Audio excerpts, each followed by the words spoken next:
Every night, a different person walks down the street and screams for help. We aren't allowed to help them. Looking back, I feel dumb. Completely stupid, actually. I should have known that apartment was far too cheap to be right, even for a studio. I should have known there had to be a catch. The day I moved in was a complete blur. I insisted that no one help me, not wanting to prove any of my family members' suspicions about my character.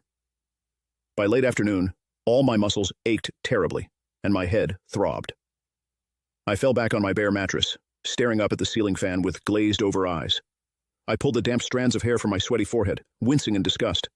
Someone knocked on my door, causing me to jump. I cursed under my breath, pushing myself up on my elbows. 2 girls were peeking around my doorframe. Foolishly, I had left it wide open, forgetting the old college rule.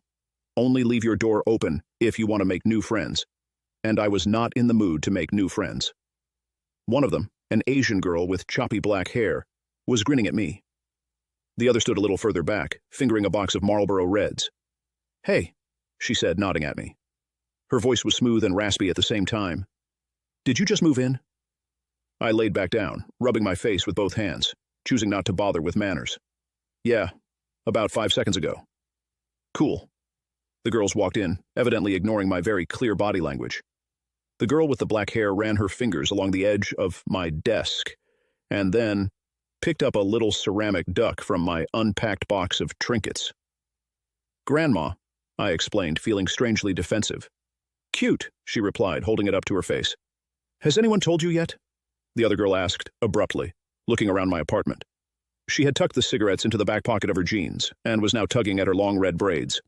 "Jesus, Gianna, give her a second." "Well, she needs to know." "Yeah, but we haven't even asked her name." I blinked at the 2 strangers incredulously. I hadn't even had time to put toilet paper in my bathroom, and here they were, touching my things and talking about me like I wasn't there. I just wanted to take a nap, honestly. "My name's Arden," I said. The girl with the red braids, Gianna, sat down next to me on my bed. "Did they tell you?" "Tell me what?" "Oh, of course they didn't. The rules." I blinked again, my face blank.